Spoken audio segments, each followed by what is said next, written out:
하늘과 땅을 성삼위의 은원 가운데서 창조하시고 죄로 전적으로 타락한 저희와 세상을 구원하기 위해서 계획 가운데 은혜와 사랑으로 인내하시며 때를 따라 역사하시는 하나님 아버지, 지난 한 주도 주의 사랑과 보호에 감사를 드립니다.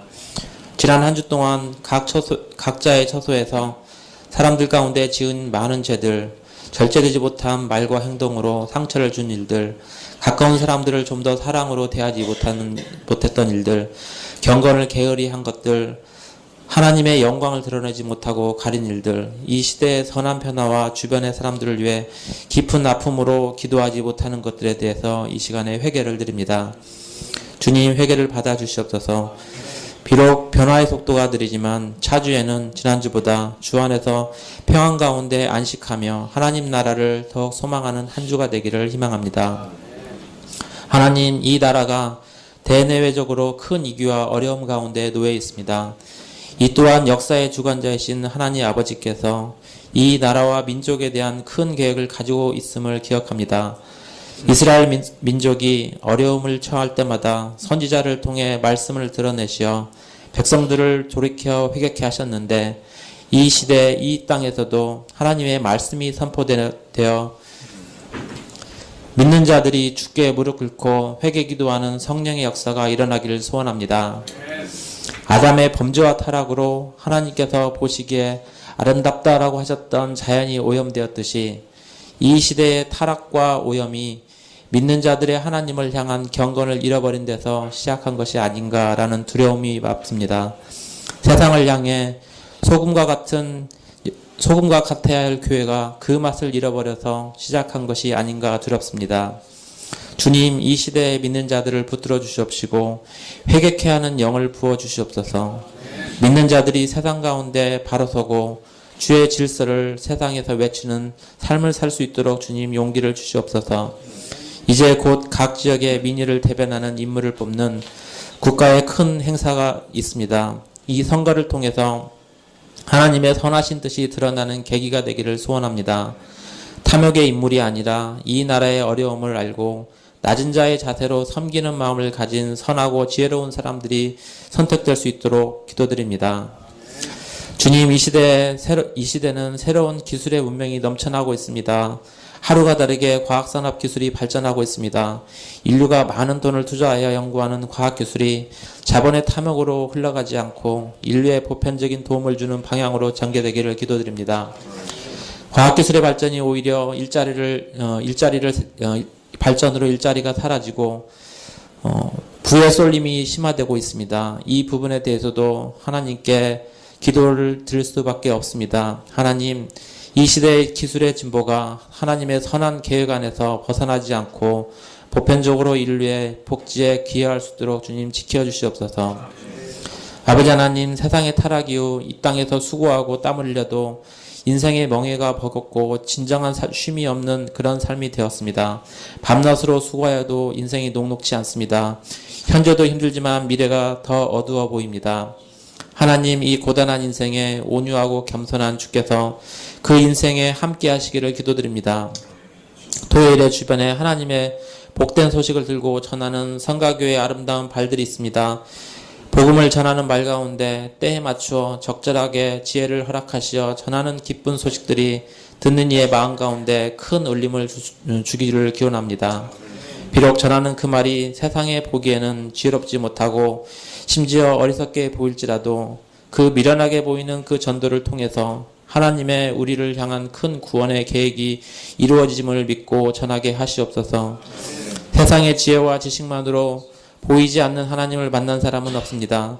전도에 미련한 것을 통해 신자는 하나님을 보고 만나고 구원을 이룰 수 있음을 감사를 드립니다. 하나님과 우리들의 관계가 우리의 지혜와 지식이 있지 않고 오직 하나님께서 붙드시는 구원에 있음에 큰 위로를 느끼며 감사를 드립니다. 주님, 이 다음 세대를 살아가는 우리 자녀들을 위해서 기도합니다. 이들이 살아갈 세상은 우리가 살아갈 시대보다 더욱 어려운 시대가 될 것으로 보입니다.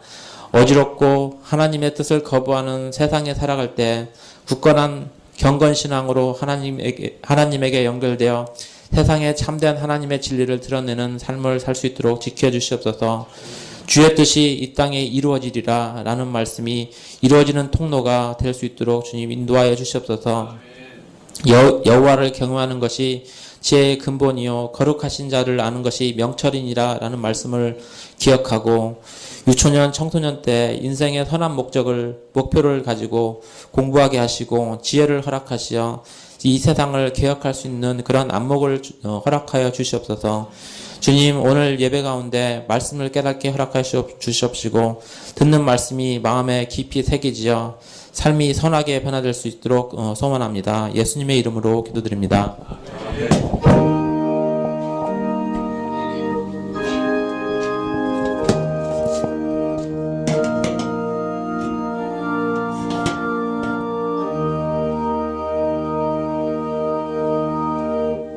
예, 말씀은 요한계시록 4장 5절부터 6절까지입니다.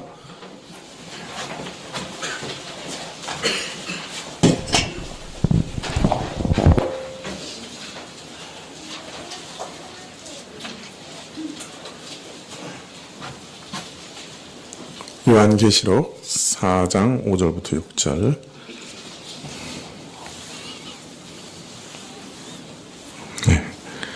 찾으신 줄 알고 우리가 같이 교도하시죠. 4장 5절과 6절.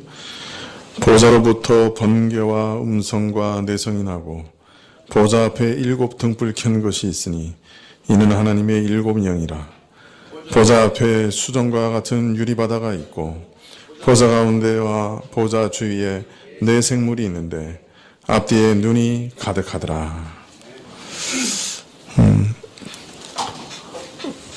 오늘 소망구역인가요?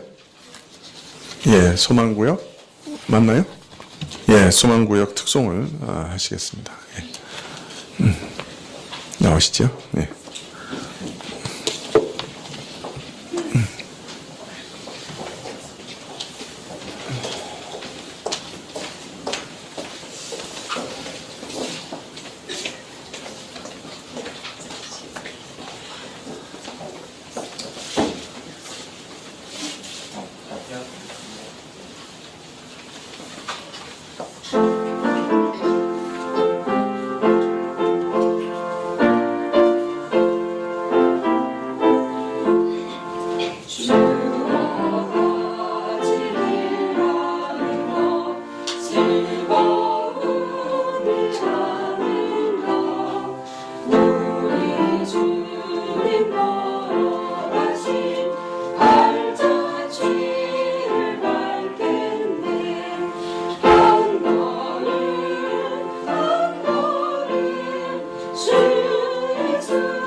예, 감사합니다.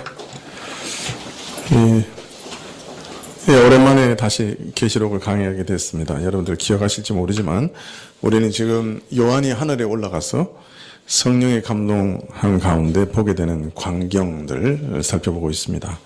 요한이 맨 먼저 본 게 무엇이었죠? 예, 보좌를 보았습니다.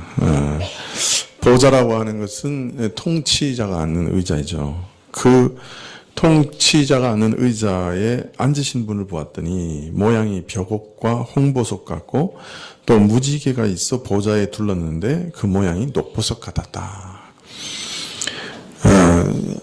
바울이 얘기한 대로 가까이 가지 못할 환한 빛 가운데 거하시는 하나님의 모습을 참으로 요한이 그림처럼 보여주고 있습니다.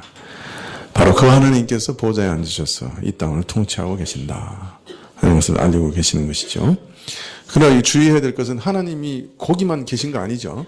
온 우주에 또 영계 하여튼 안 계신 곳이 없죠. 편지하시는 분이신데 보좌라고 하는 것은 그분이 임재하고 계시다, 존재하고 계시다고 하는 것을 영계에 드러내는 한 방편이죠. 이어서 요한은 보좌 앞에 있는 24장로들을 보았어요.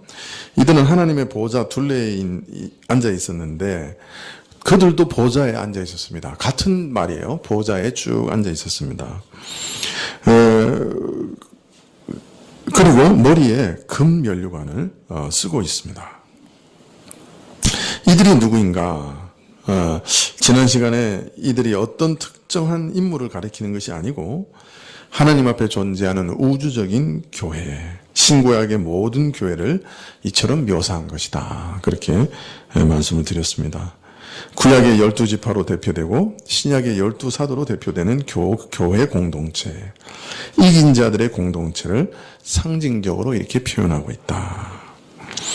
자, 그리고 이것은 지상의 성막에서 그 금상 위에 놓여있던 진설병, 즉 떡덩이로 이 지상에서 성막에서는 표시되고 있다. 성막에 있던 12덩이 그 떡덩이는 12지파를 대표하는 표상이죠.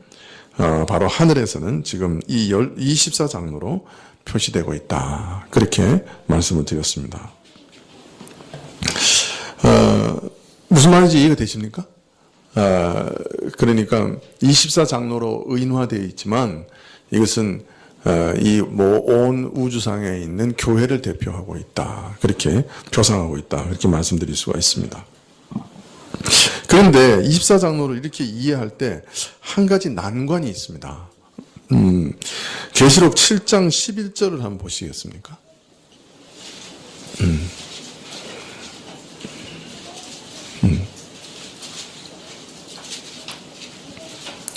계시록 7장 11절부터 14절까지 누가 한번 읽어주시겠습니까? 계시록 7장 11절부터 14절까지.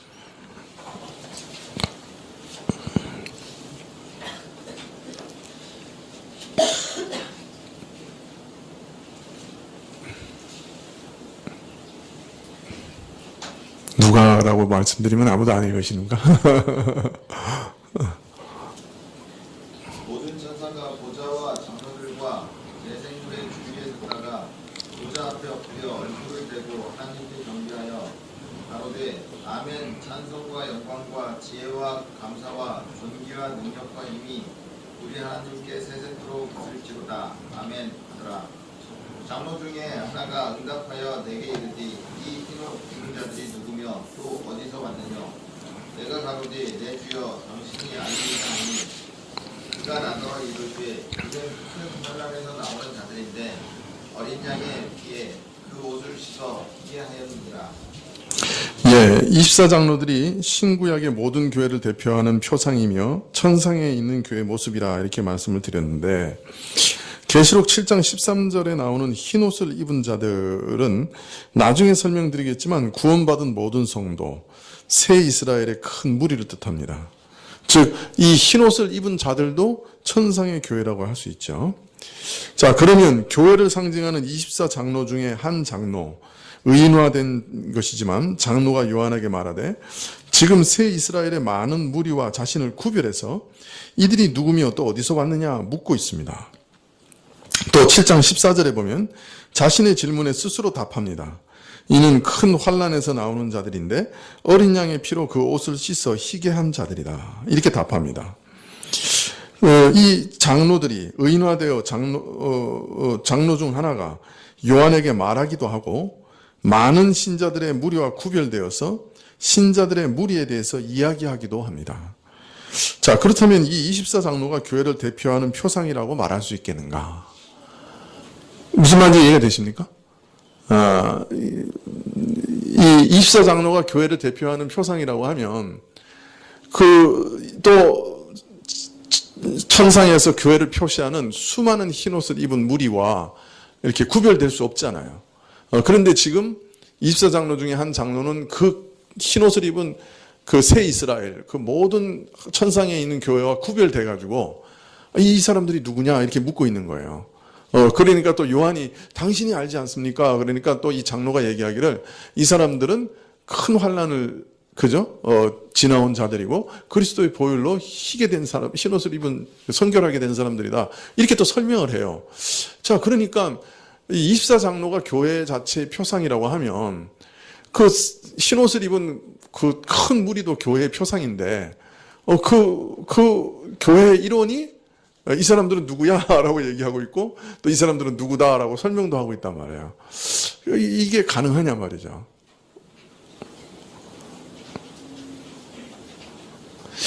괜한 얘기를 하고 있는 것 같아요. 그냥 표상입니다. 믿으세요. 아멘. 그러고 넘어가면 되는데 괜히 쓸데없이 제가 지금 시비를 거는 것 같으네요. 그러니까 그 무리에 속해서 그 교회 안에 속해 있는 사람인데 마치 교회 바깥에 있는 사람처럼 이 사람들은 누구야 이렇게 묻고 있고 이 사람들은 교회의 새 이스라엘이다 이렇게 얘기하고 있다는 거예요. 이게 가능하냐 말이에요. 마치 그 무리에 속한 사람인데 그 바깥에서 이렇게 그 무리에 속하지 않는 사람처럼 얘기할 수 있느냐 이거야. 그러나 계시록을 가만히 보면 계시록의 독특성이 이런 게 있어요. 22장 17절에 보면 성령과 신부가 말씀하시기를 오라 하시는도다. 듣는 자도 오라 할 것이요 목마른 자도 올 것이요 또 원하는 자는 값없이 생명수를 받으라 하시더라. 여기서도 성령과 신부가 부르셔요. 근데 신부가 지금 부르는 자들이 누구냐? 바로 누굽니까? 목마른 자, 원하는 자, 값없이 생명수를 받는 이 모든 사람들이 누구예요? 교회죠. 그 하나님이 부르시는 교회죠. 신부죠, 사실은. 그러니까 신부가 지금 누구를 부르고 있는 거예요? 자기를 부르고 있는 거죠. 예. 누구를 부르고 있느냐? 바로 신부에게 속할 자들을 부르는 거예요. 신부가 자기에게 속하게 될 교회 공동체를 부르는데 마치 자기에게 속하게 될 그룹과 구별되고 분리되어 마치 그 바깥에서 초청하는 것처럼 지금 말하고 있는 거예요. 무슨 말인지 이해가 되세요? 그래서 이것이 바로 계시록의 어법이에요. 그렇기 때문에 24장로가 의인화되어 교회 공동체와 구별되어 교회 공동체에 대해서 설명하고 얘기한다 해도 사실은 24장로들이 그 교회를 대표하는 표상이 될 수 있는 것이죠. 새 예루살렘을 계시록 24장에서는 신부라고 표현하고 있고 여기 계시록 4장에는 24장로로 표현하고 있다. 그렇게 말할 수가 있는 것입니다. 이런 걸 긁어부스럼이라고 말 안 해도 되는데 아무도 관심이 없고 뭐 그 얘기해도 무슨 얘기인지 모르고 그걸 또 왜 그 얘기를 하는지도 모르는 그런 얘기를 왜 하느냐 말이야. 혹여라도 누가 반론을 펼까 하여 말씀을 드리는 건데 그런 것까지 발견하고 얘기할 정도면 신학교로 보내야 된다. 네.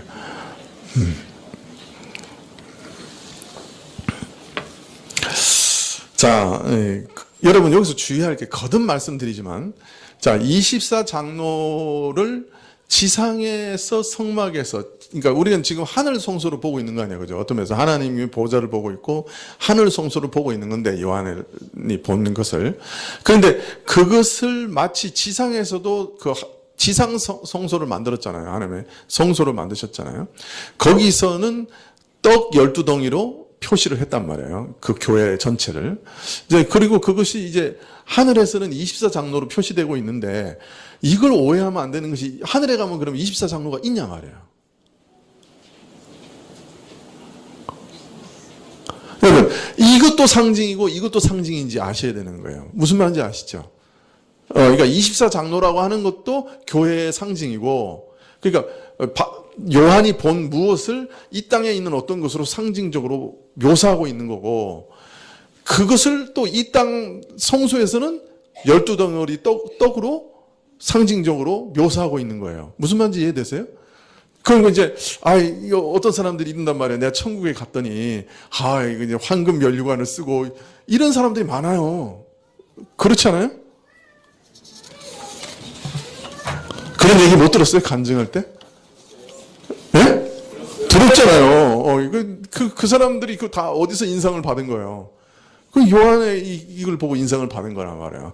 그러나 이거 참 심각한 문제란 말이에요. 정말 그러면 우리가 가서 황금 면류관 쓰고 있느냐 말이에요.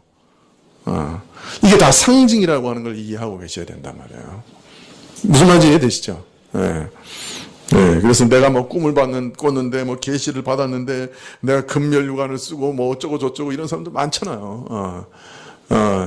그 황금 길이 있고 거기는 황금 마차가 있고 문패가 다 황금이고 문을 열었는데 그냥 잔디가 파릇파릇하고 근데 어떤 집에 갔더니 잔디가 없고 막 다 이렇게 누렇고 그래서 왜 이쪽은 누렇고 이건 파랗냐 그러니까 예배 시간에 아멘 잘한 사람 집은 잔디가 파랗고 뭐 이런 간증 얼마나 많이 들었어요. 여러분은 안 들으신 것 같으네요. 저는 그냥 이게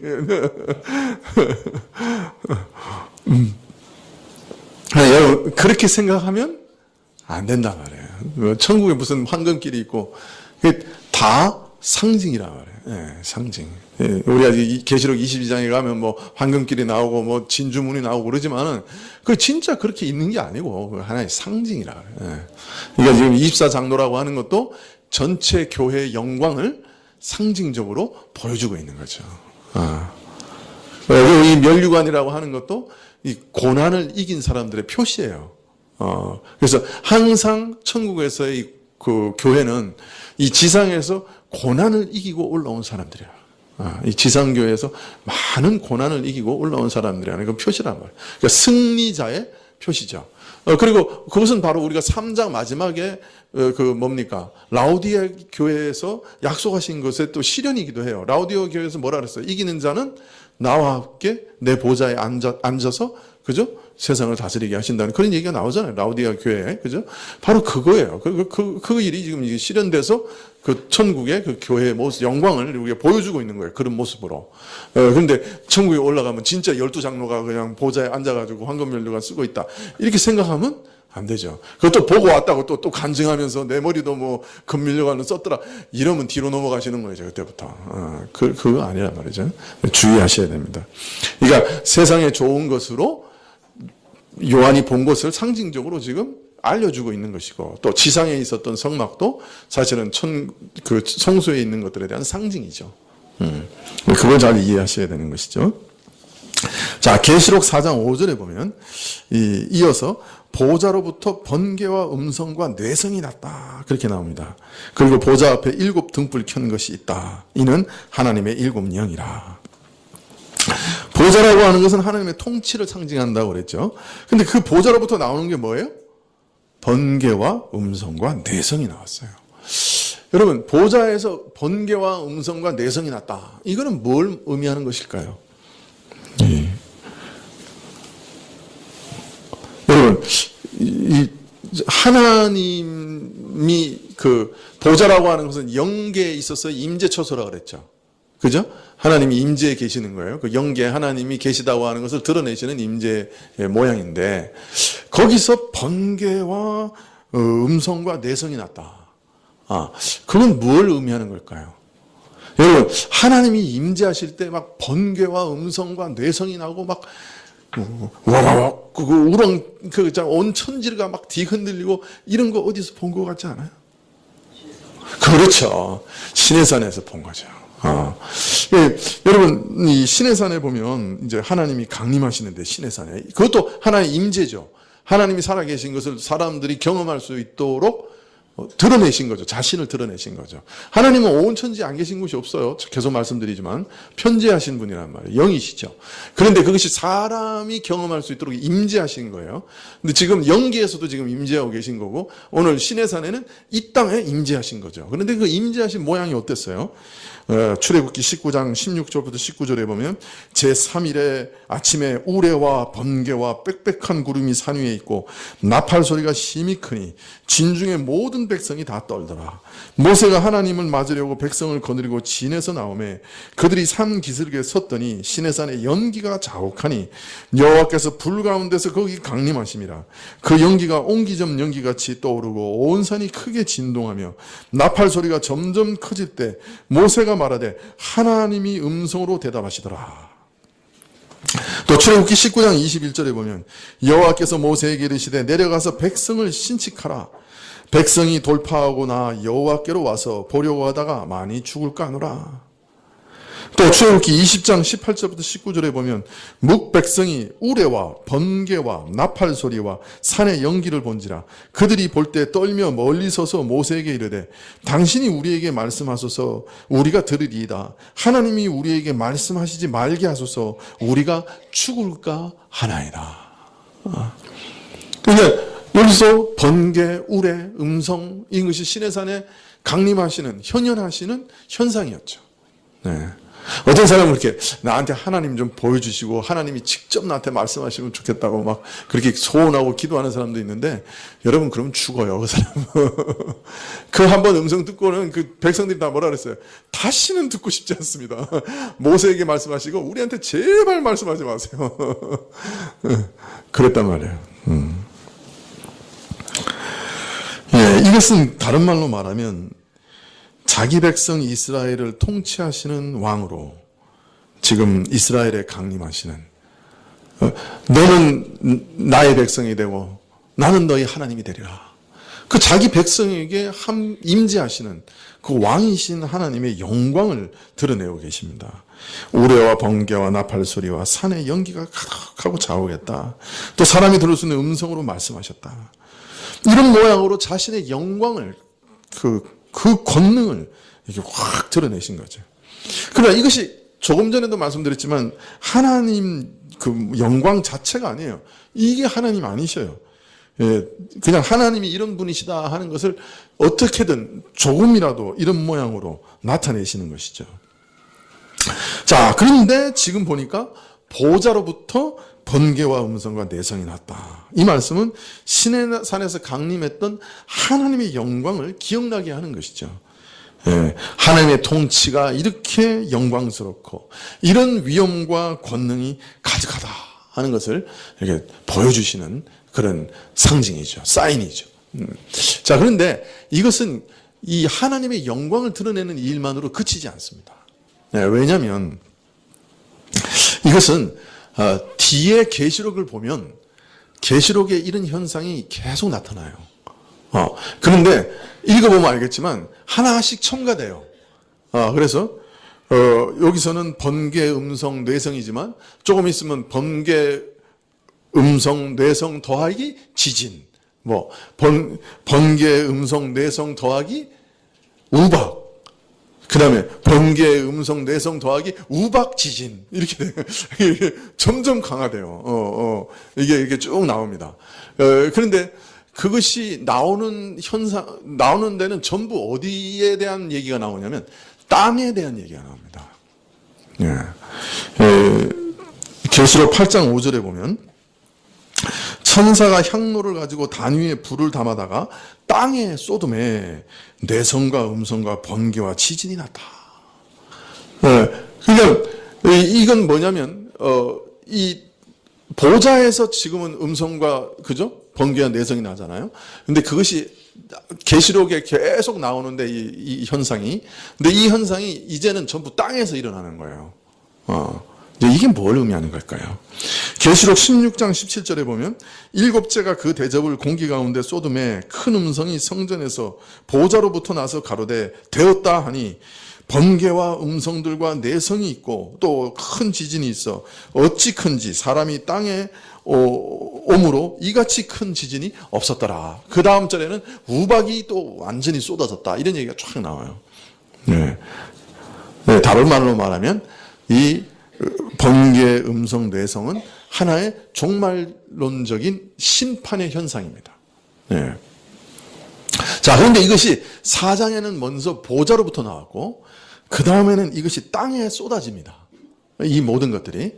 그러니까 이것은 종말론적 심판의 현상이 하늘에서부터 나타나고 그것이 종래 땅에 쏟아지는 거예요.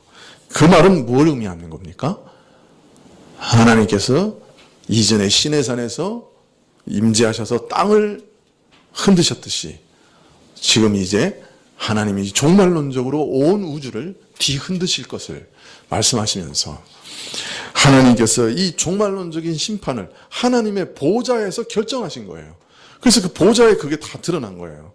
근데 이제 그 결정하신 뜻이 땅의 역사 가운데 이제 실현되어 가는 거예요. 그래서 땅 위에 그런 현상들, 그 종말론적인 현상들이 쏟아지는 거예요. 그래서 이 말은 이제 심판이 하나님의 보좌에서 결정됐다. 그리고 이제 이 결정으로 인해 온 땅이, 온 하늘이 다 진동할 거다. 옛날 시내산이 진동했던 것처럼 하나님의 임재하심으로 온 우주가 진동하게 될 것이다. 그리고 보좌에 앉으신 이분이 바로 온 우주의 역사를 총괄하시는 통치의 주권을 갖고 계시는 것이다. 이 모든 심판도 주님의 통치로 인해 이루어진 것이다 하는 것을 보여주는 겁니다. 그래서 이 현상은 바로 하나님이 이 심판의 주도자다.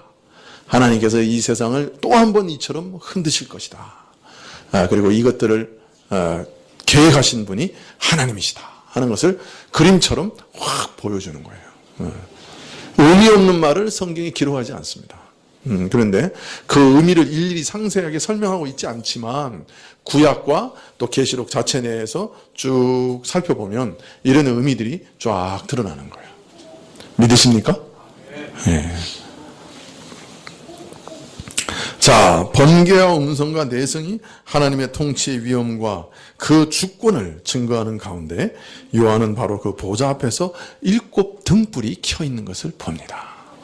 이제 이것은 정확하게 번역하면 7 횃불이라고 번역해야 됩니다. 이게 등불보다 큰 거죠. 7 횃불이 불타오르는 것을 보았어요.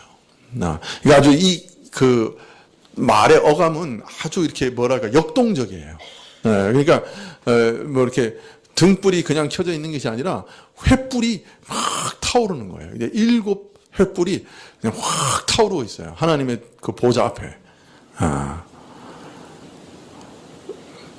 이 위치도 상당히 중요하죠. 여러분 지난번에 말씀드린 그 보좌의 위치 기억나시나요?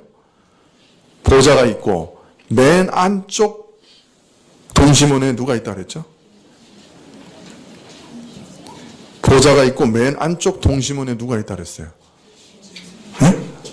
내 생명. 네. 그래서 계시록 5장 11절에 보면 5장 6절에 보면 내가 보니 보좌와 내 생물과 장로들 사이에 어린 양이 섰다. 그래서 순서는 보좌가 있고 그 다음에 첫 번째 동시문에 누가 있다고요? 내 생명이 있죠. 그리고 내 생명 그 다음 동시문에 누가 있어요? 24장로가 있어요. 그리고 그 보좌 앞에 누가 있어요? 뭐가 있어요? 횃불이 있고, 그죠? 등잔이 있고, 그 다음에 그 앞에 유리바다가 있고, 그 다음에 어린 양이 어디 있어요? 내 생명과 24장로 사이에 있어요. 자, 그러면 순서는 어떻게 돼요? 보좌가 있고, 내 생명이 있는 동심원이 있고, 그 다음에 등잔이 있고, 유리바다가 있고, 그 다음에 24장로가 있는 거예요. 24장로 바깥에는 누가 있어요? 네, 5장 11절에 내가 또 보고 들음에 보좌와 생물들과 장로들을 둘러선 많은 천사의 음성이 있으니 그 수가 만만이요 천천이라. 맨 마지막 동심원에 천사들. 이제 이제 생각이 나세요? 보좌, 그 다음 첫 번째 동심원에 내 생명, 그 다음에 등잔, 그 다음에 유리바다, 그 다음에 24장로, 그 다음에 천사, 만만과 천천의 천사. 이게 동심원이에요. 맨 마지막에 또 있어요. 뭘까요? 계시록에 나중에 보세요. 모든 피조물이 그렇게 되어 있어요. 모든 피조물. 그러니까 이것이 아주 대단한 상징이에요. 자, 그 보좌 앞에 뭐가 있다고요? 타오르고 있는 7 횃불이 있다 그랬죠. 근데 이 7 횃불은 뭐를 상징하는 거라 그랬어요? 성령님. 그러니까 7 영이라고 그러죠. 우리가 1장에서 배웠죠? 성령님. 7 영이라고 하는 성령님이 계시는 거죠. 성령님은 보좌 앞에서 활활 타오르고 계세요. 그러니까 아주 역동적으로 역사하고 계세요. 우리가 이제 삼위일체를 고백할 때 어떻게 고백하죠? 성령께서는 성부와 성자로부터 나오신다. 그렇죠. 그래서 아마 보좌 앞에 있다 하는 말이 아마 그런 의미일 가능성이 높죠.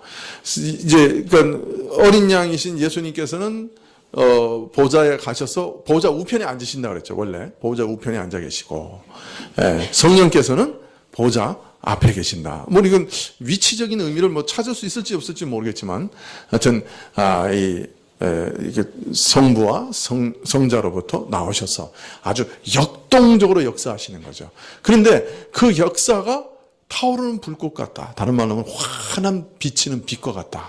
그렇게 그죠. 모든 어두움을 환하게 비치시는 역사가 성령이 하시는 거예요. 원래 성막에도 보면 성막 문을 통해서 이렇게 뭐 어떻게 되죠? 성막 문을 통해서 딱 들어가면 오른쪽에 뭐가 있어요? 금상이 있죠. 왼쪽에 등대가 있고 그 앞에 금향로가 있고 그 다음에 지성소가 커튼이 닫혀 있고 그 속에 언약궤가 있죠. 자, 그러니까 이 성소에서는 불을 밝히는 것은 뭐밖에 없어요? 7가지로 되어 있는 등대밖에 없는 거죠. 그 등대가 밤새도록 불을 밝히고 있죠. 그 이제 그 불을 밝힐 때 어떤 현상이 일어납니까? 이 성막의 앞에 있는 커튼에는 뭐가 쳐져 있어요? 뭐가 새겨져 있어요? 지성소에 들어가는 그 앞에 커튼, 휘장에는 스랍이 새겨져 있죠. 위에 성소를 덮는 앙장이라고 그러죠. 그것도 휘장이죠. 일종의 그 천이죠. 그 천에는 오색실로 짰고 거긴 또 뭐가 새겨져 있어요? 스랍이 새겨져 있죠. 그리고 그 옆에 세워놓은 벽은 뭐로 세웠어요? 은으로 된 기둥, 받침 위에 금으로 된 판자를 세웠죠. 그죠? 그 판자에는, 그 금으로 된 판자에는 뭐가 새겨져 있어요? 스랍이 새겨져 있죠. 그래서 양벽에도 스랍이 새겨져 있고 앞에 커튼에도 스랍이 새겨져 있고 공중에 머리에 덮여 있는 앙장에도 스랍이 새겨져 있어요. 거기 그 7 등불이 불을 확 밝히고 있어요. 그 뭐를 말하는 거예요? 천상의 영광을 확 보여주고 있는 거죠. 이 스랍이라고 하는 영물이죠. 그죠? 천사 일종이죠. 그 천사들이 날아다니고 있고 이렇게 그죠? 있는 그 천상의 그 지성소를, 그 성소를 쫙 밝히고 있는 거죠. 바로 7 등불이 그런 것이죠. 다른 말로 말하면 하나님의 영광을 드러내는 역할을 하는 것. 이 하나님 앞에서 성소의 영광을 드러내는 역할을 하는 것도 바로 이 성령의 역사인 것이죠. 어두움을 밝히고 그 안에 있는 모든 비밀을 드러내시고 이런 것들이 성령의 역사인 것이죠.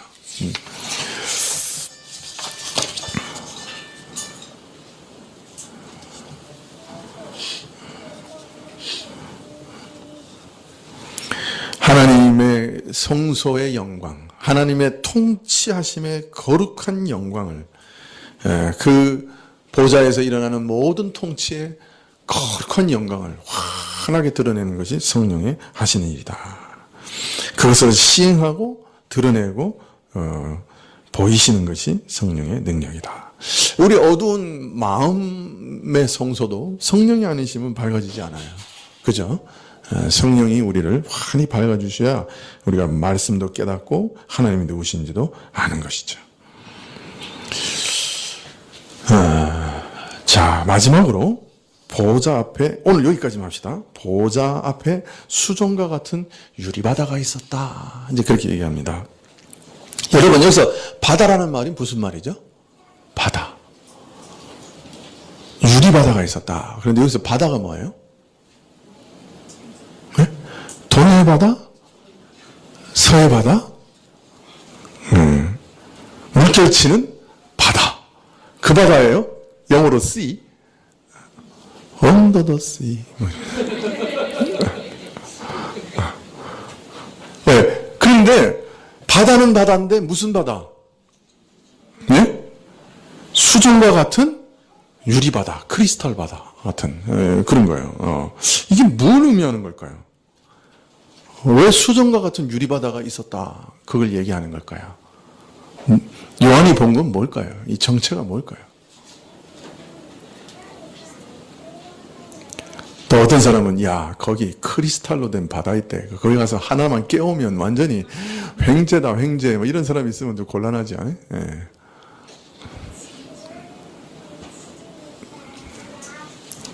그만큼 투명하고 순결하고 순수하다 하는 걸 나타내는 거죠. 그죠? 지금 뭐가 이렇게 투명하고 순결하고 순수할까요?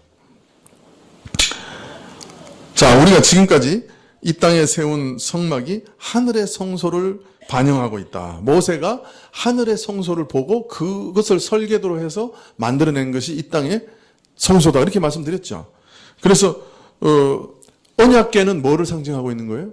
하나님의 보좌. 그죠? 언약궤는 하나님의 보좌를 상징하고 있죠. 그 다음에 뭐죠? 진설병, 그 떡덩이는 뭐? 24장로를 어떤 면에서 상징하고 있죠. 7 등불은 뭐를?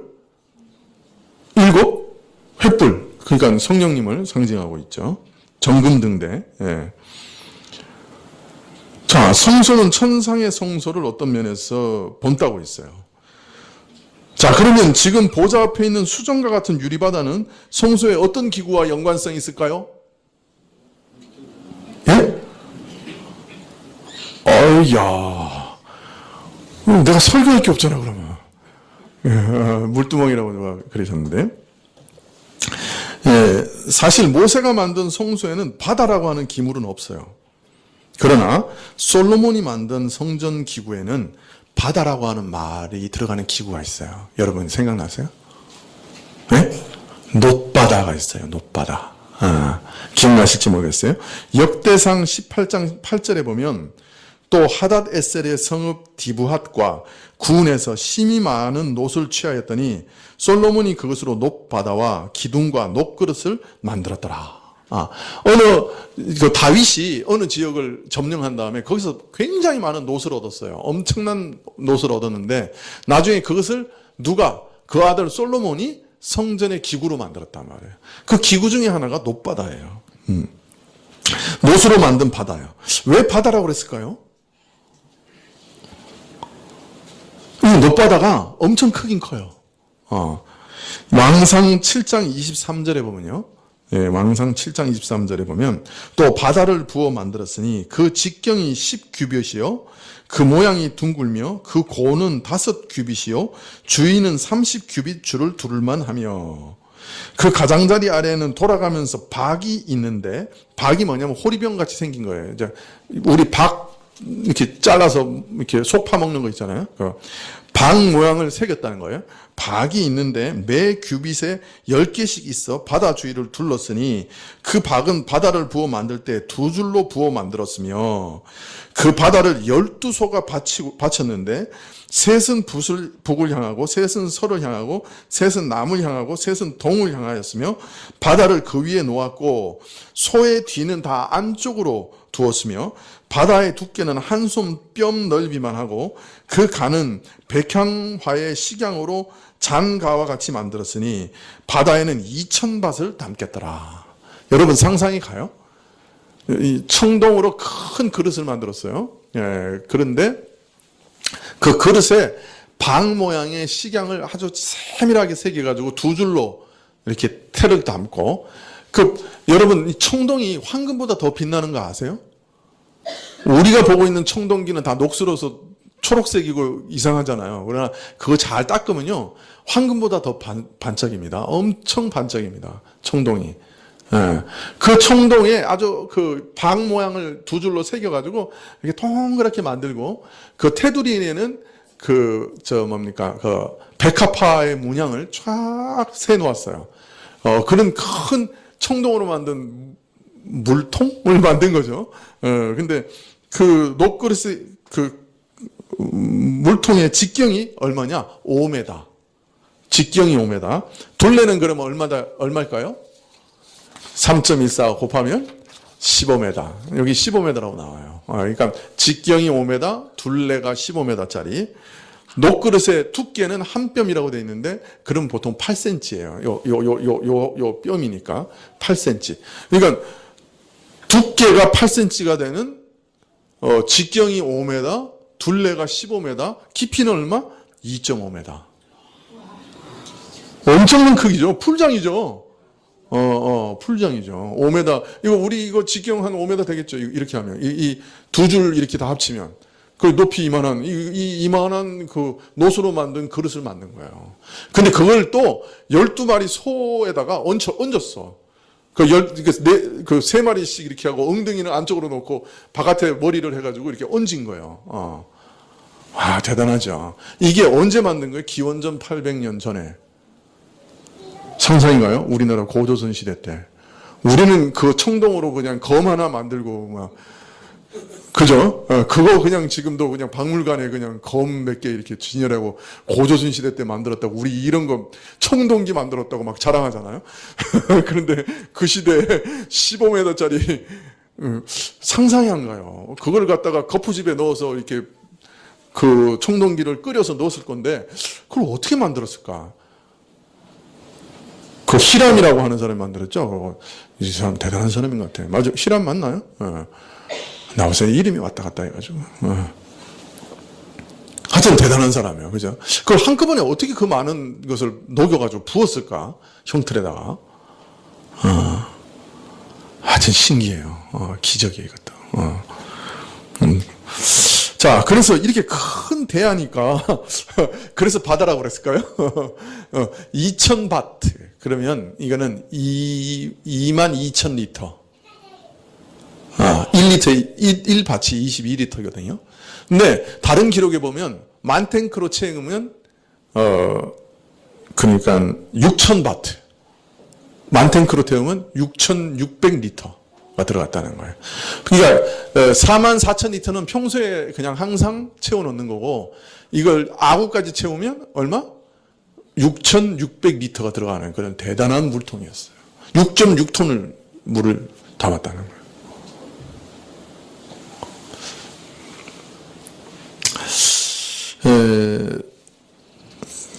자, 이거 왜 만든 거죠? 이렇게 큰 물통을 왜 만들었어요? 성전에. 씻으려고요. 누구 씻으라고요? 제사장이 손과 발을 씻는 역할을 했어요. 그러니까 모든 성소에서 일하는 사람들이 오면 높바다에 가가지고 물을 떠가지고 손발을 씻은 거예요. 근데 몇 명이 일하길래 이렇게 큰 걸 만들었을까요? 그죠? 엄청 큰 거죠. 자, 근데 원래 제사장의 손발을 씻기 위해서 만든 것이 성소에 있었어요. 성막이 있었어요. 그게 뭐예요? 물두멍이에요. 그 물두멍, 두멍이라는 말은 대야를 말하는 겁니다. 네, 성소에 보면 번제단이 있고, 번제단과 성막 사이에 이 물두멍이 있습니다. 출애굽기 30장 17절에 보면 여호와께서 모세에게 일러 가라사대 너는 물두멍을 노수로 만들고 그 받침도 노수로 만들어 씻게 하되 그것을 회막과 단 사이에 두고 그 속에 물을 담으라. 아론과 그 아들들이 그 두멍에서 수족을 씻되 그들이 회막에 들어갈 때 물로 씻어 죽기를 면할 것이요 단에 가까이 가서 그 직분을 행하여 화제를 여호와 앞에 살을 때도 그리 할지니라. 이건 부정한 것을 씻는 거예요. 그죠? 원래 성막에 있던 물두멍의 역할이 성전에서는 놋바다가 대신하게 됩니다.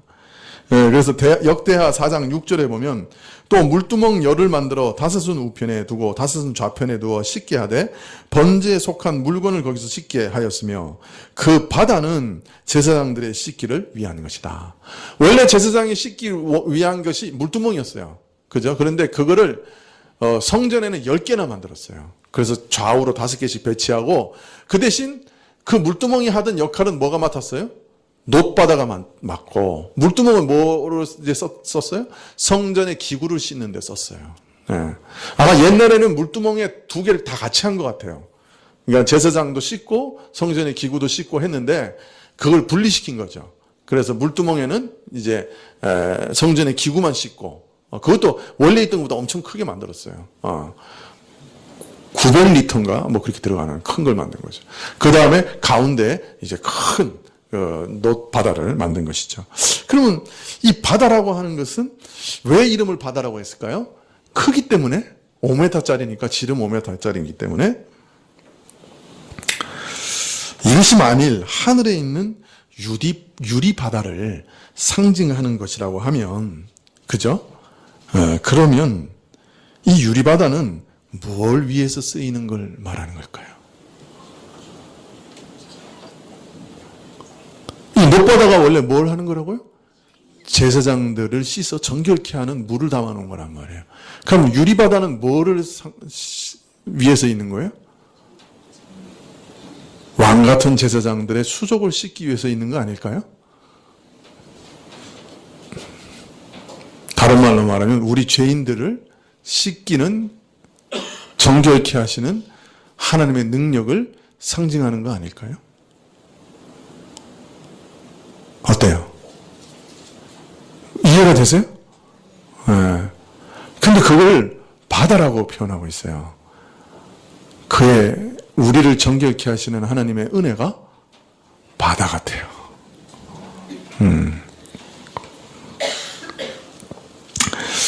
여러분, 우리는 우리 죄를 생각하면 낙심할 때 많죠.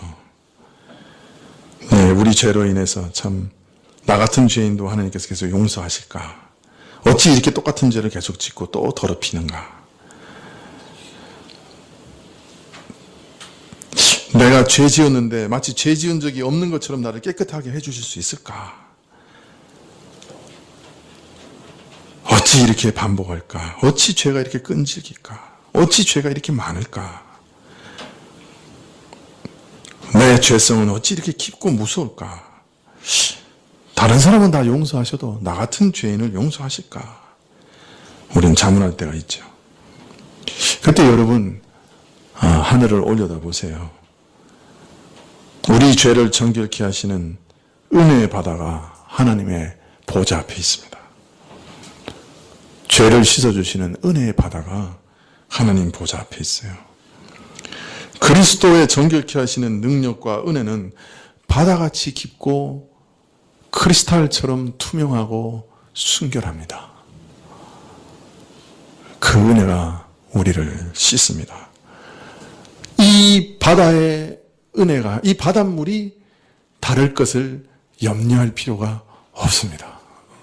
아무리 퍼낸다고 동해 바다가 마르겠습니까? 예? 안 마르죠. 바다보다 깊고 하늘보다 높아요. 그죠? 우리 죄를 정결케 하시는 주의 은혜가 주의 보좌 앞에 바다처럼 존재합니다.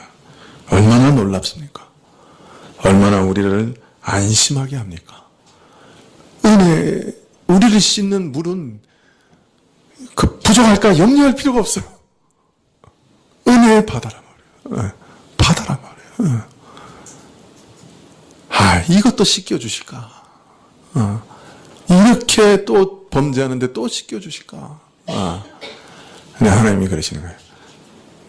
그리스도의 벌의 은혜는 바다와 같다. 뭘 염려하느냐? 바다와 같다. 솔로몬도 그래서 알았던 것 같아요. 그죠? 그래서 높바다라고 그런 것 같아요. 주의 은혜, 주의 보혈의 은혜는 바다처럼 깊고 하늘처럼 무한하다. 다함이 없고 부족함이 없다. 저는 항상 조금 궁금한 게 하나 있었는데, 출애굽기에 보면요, 우리가 조금 전에 봤잖아요. 하나님께서 시내산에 강림하셨잖아요. 그 다음에 하나님께서 모세에게 너 빨리 가가지고 백성들이 이 시내산 가까이 올라오지 못하도록 신측하라, 이렇게 선포하라고 그랬잖아요. 왜 그랬어요? 그 시내산에 가면 다 죽으니까. 그 시내산은 절대로 접근하지 못하더라고. 그렇게 얘기하셨어요. 그 다음에 보면 24장까지 쭉 보면 언약식을 맺어요. 하나님의 언약을 맺고, 그 다음에 이제 피를 뿌립니다. 피를 뿌린 다음에 그 다음 한 일이 뭐예요? 하나님이 백성들의 장로들을 그 시내산으로 초청하시는 거예요. 놀랍죠? 뭐가 바뀌었어요. 그전에는 아무도 올라오지 마라. 올라오면 다 죽는다. 그러셨잖아요. 그런데 언약을 맺은 다음에 피를 뿌린 다음에는 백성을 대표하는 장로들을 하나님의 존전에 불러 올리셨어요. 다른 말로 말하면 장로가 올라갔다는 말은 백성들이 다 올라갔다는 얘기예요. 그 무언가가 하여튼 바뀐 거예요.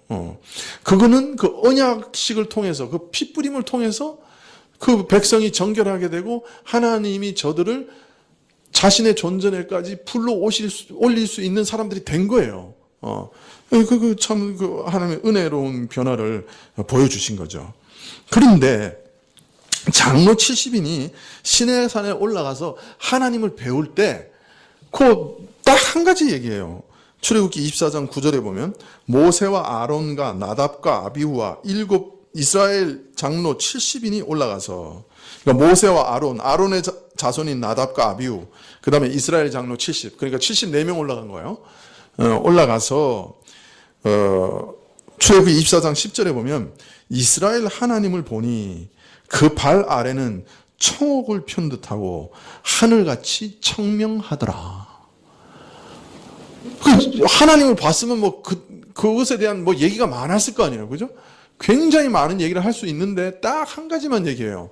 그 발 아래가 마치 청옥을 편 것처럼 맑았다. 그 얘기만 해요. 만약 이 얘기는 어떤 면에서는 지금 계시록에서는 뭐라고 표현할 수 있겠어요? 이 얘기를 유리바다라 이렇게 표현할 수 있겠죠. 근데 왜 모세가 하나님을 본 것에 얘기하면서 이 유리바다에 대해서만 얘기하고 있냐 말이에요.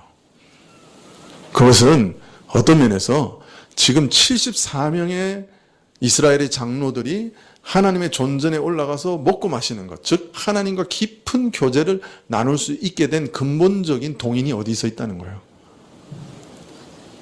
그게 어떻게 가능하게 됐냐 말이에요. 유리바다. 어떤 면에서는 우리를 성결케 하시고 정결케 하시는 그리스도의 무한하신 은혜가 그들에게 계속 주어지고 있었기 때문에 그들이 하나님 앞에 살 수 있었던 거예요. 저는 왜 이거 하나만 이렇게 유독 강조해서 말씀하시는가, 그것이 늘 이렇게 마음에 남아있었던 의문이었어요. 근데 이번에 말씀을 좀 그렇게 깊이 보니까, 그것이 만일 유리바다를 나타내는 거였다고 하면, 이건 물두멍, 높바다와 같은 역할을 하는 것이고, 그렇다면 이것은 우리를 정결케 하시는 하나님의 은혜를 상징하는 것이구나. 이런 하나님의 정결케 하시는 은혜가 하나님 앞에 있기 때문에 70명의 장로들과 그죠? 그 74명이 올라가서 하나님과 교제할 수 있었던 거죠. 우리의 죄는 끊임없이 우리를 더럽힙니다. 그죠? 우리 발은 매일 더럽혀지죠. 오늘 아침에도 말씀드렸지만, 그러나 예수님이 우리 발을 날마다 씻기시고 계시는 거예요. 이 무한한 은혜를 통해서 날마다 우리를 씻기고 계시는 거예요. 우리가 회개해야 되겠다 하는 생각이 나는 순간, 그건 그리스도께서 이미 우리에게 오셔서 우리 발을 씻기고 계시는 거예요.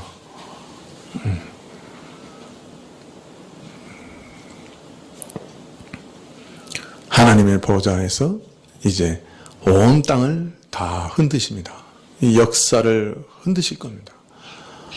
그 앞에 하나님의 영광과 하나님의 뜻을 이루시는 활활 타오르시는 성령께서 계시고, 그러나 그 앞에 모든 죄인들의 죄를 정결케 하시는 하나님의 은혜가 보좌 앞에 존재합니다. 요한은 지금 그것을 보았던 것이죠. 그 심판의 역사 가운데 우리로 살게 하시는 은혜가 무엇이냐? 성령과 그리스도의 정결케 하시는 은혜다 하는 것을 우리에게 가르쳐 주십니다. 만일 우리가 성령의 은혜를 얻고 충만함을 받고 그리스도의 속죄하심의 은혜를 누리고 있다면 앞으로 있을 모든 심판의 역사 가운데서 두려워할 것이 없지요. 두려워할 것이 없지요. 계시록에 기록되어 있는 모든 그 하나님의 진노와 심판 앞에서 우리는 두려워할 것이 없지요. 예. 나중에 15장인가요? 근데 장수를 잘 기억하고 못했는데, 이 유리바다 주변에 모든 성도들이 서서 무슨 찬양을 부르냐면 모세의 찬양을 부릅니다. 그러니까 이 유리바다는 또 뭘 상징하는 거예요? 출애굽의 홍해를 상징합니다.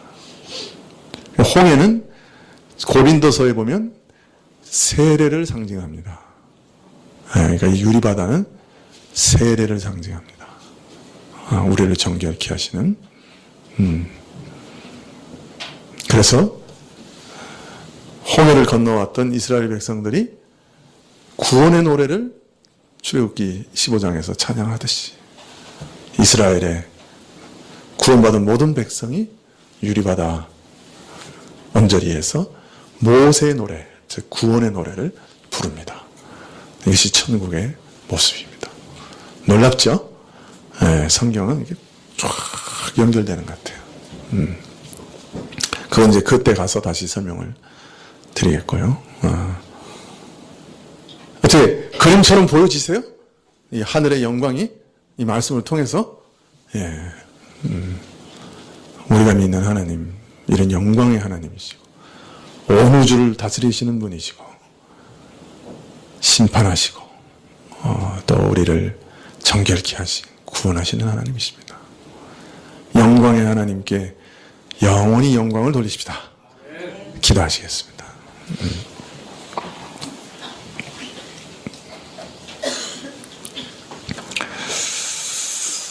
주여, 참 낭망할 때마다 주 앞에 있는 은혜의 바다를 기억합니다. 내 죄의 무게와 더러움을 볼 때마다 다함이 없는 주의 정결케 하시는 은혜의 바다를 바라봅니다. 주여, 우리를 위로하시고 용기를 주시옵소서. 낙심하지 않게 하시고 우리 죄를 씻기시는 은혜의 바다를 늘 바라보며 구하며 의지하게 하옵소서. 예수님의 이름으로 기도합나이다. 아멘. 네, 주님 가르치신 기도로 예배를 마치겠습니다. 하늘에 계신 우리 아버지시여, 이름이 거룩히 여김을 받으시옵며 나라의 임하옵시며 뜻이 하늘에서 이룬 것 같이 땅에서도 이루어지이다. 오늘날 우리에게 일용할 양식을 주옵시고 우리가 우리에게 죄 지은 자를 사하여 준 것 같이 우리 죄를 사하여 주옵시고 우리를 시험에 들게 하지 마옵시고 다만 악에서 구하옵소서. 대개 나라와 권세와 영광이 아버지께 영원히 있사옵나이다. 아멘. 아멘.